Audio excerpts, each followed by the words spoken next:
I would say the ability to play fast, because when you know what to do, it allows you to play faster. On-field adjustments, that they can make because they understand the defense. But really, you just want to see guys playing fast because they know what to do. That's critical. Right behind him, Stephen Kreisnig, Cleveland.com.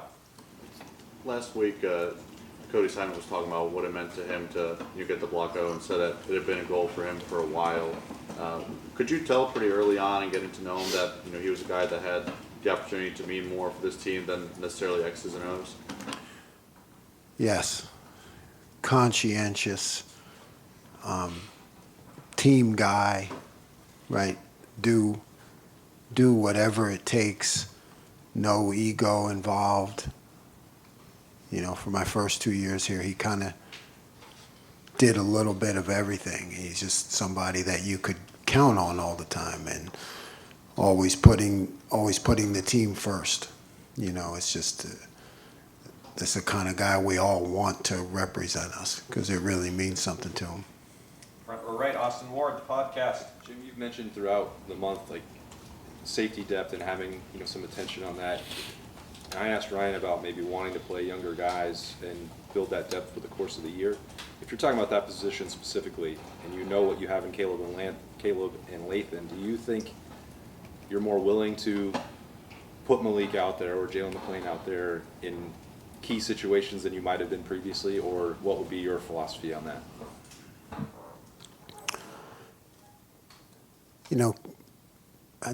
Key situations, you want your best guys.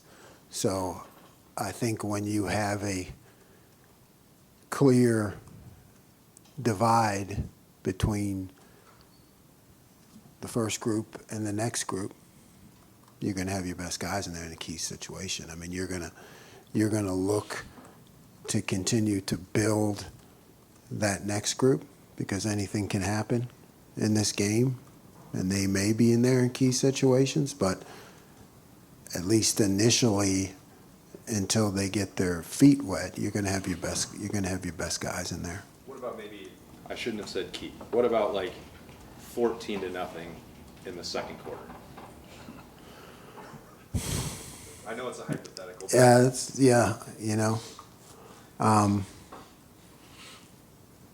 I would say no. You're playing your ones. Joey Kaufman, Columbus Dispatch. Jim, 2 years ago, you were recruiting Caleb Downs, and he ultimately picks another school, goes to Alabama.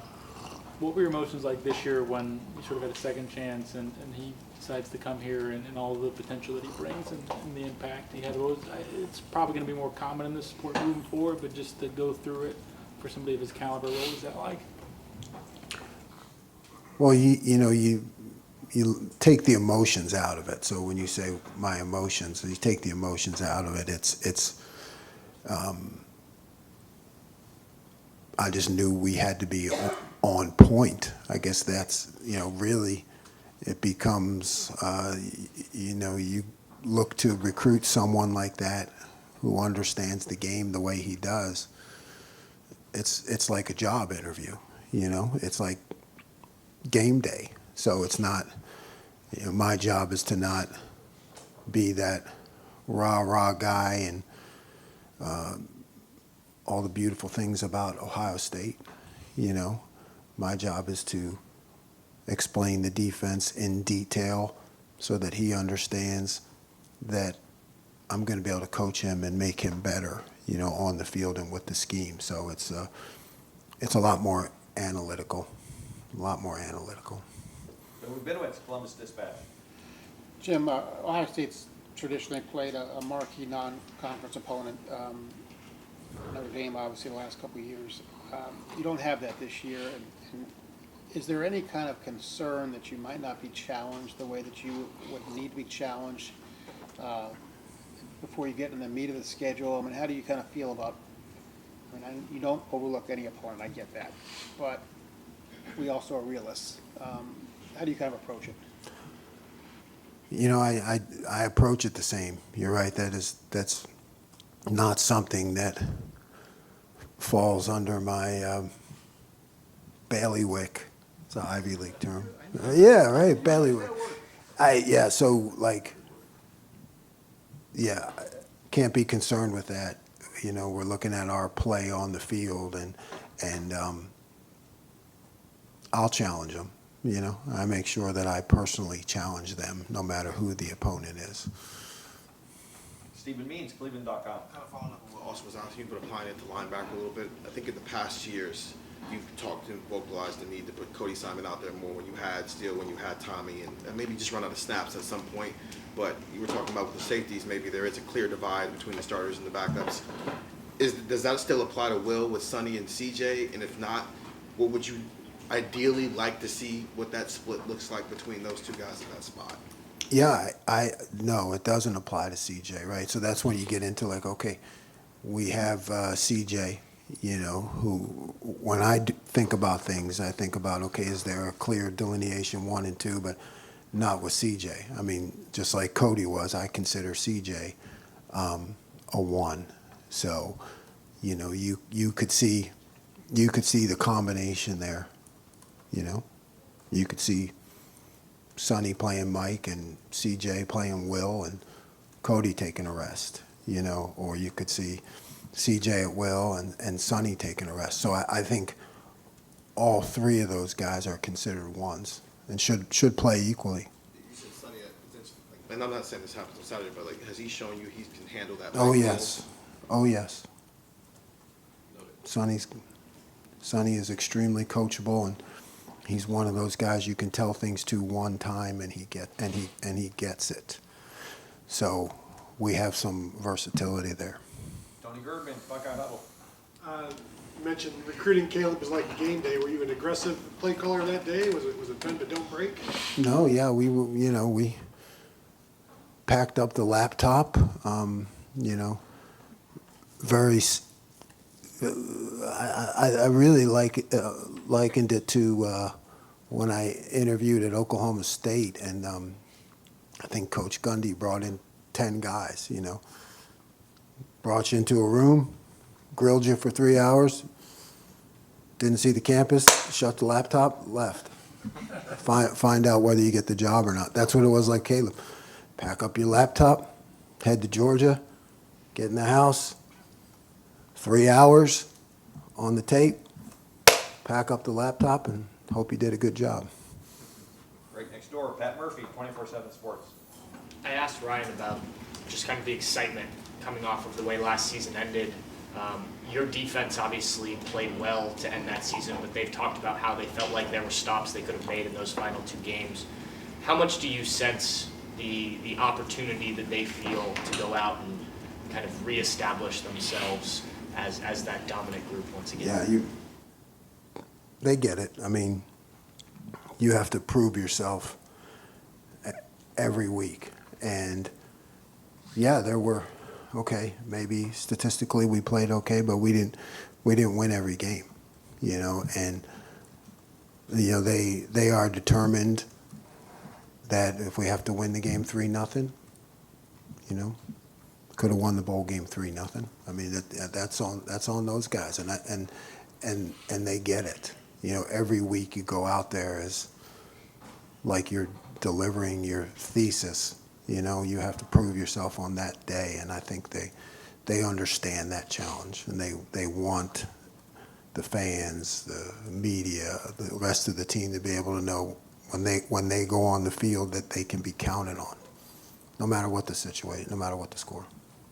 Dan Holt, 11 Warriors. Jim, Cody was saying last week that you guys think offenses are going to try to do some tricky stuff with the helmet communication. So how do you guys kind of prepare for the fact that offenses may get into formations late? Mm-hmm. You know, I think when you teach now, you have to prepare your players and your on-field play callers and adjusters that I won't necessarily be able to make all the right calls for you. So it starts a long time ago with the teaching. Like could be that you're going to have to make a lot of on-field adjustments yourself. So you better know the defense. Final two questions. Bill Landis, Kings of the North. Jim, we talked with Matt Guerrieri and some of the safeties in last week, and Matt and a couple of the players said they're less focused on like bend and adjuster and kind of just doing both, and maybe just focus more on just kind of like playing safety. Is that like an intentional switch that you wanted to make this year? Is that just natural progression of the defense where guys kind of, I don't even know, cross-training might not be the right word if the positions are so similar, but. No, yeah, cross-training's a good word, you know. When you get to the game, there are times you may have to do that, but not necessarily go into a game that way. But when you're training safeties, it's good to train them in everything, you know, because somebody goes down, you need to make an adjustment, you know. So I think it's a great thing to do in the spring and the fall camp. But, you know, as you get to game week, it becomes more defined. Is that, you talked about wanting to disguise things a little bit better. Does having guys be kind of multi-positional on the back end help you with that?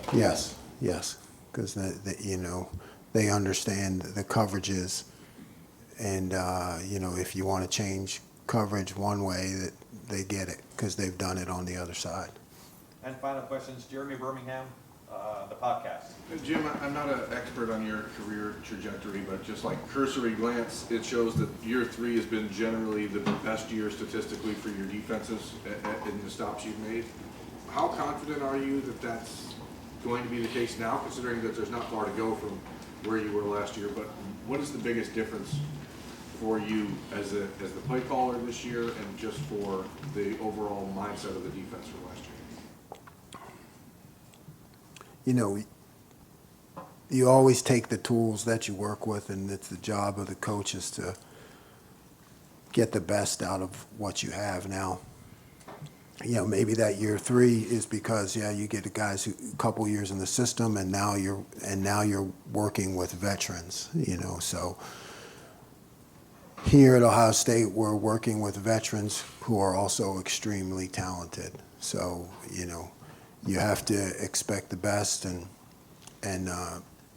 chase perfection. It's just what we got to do.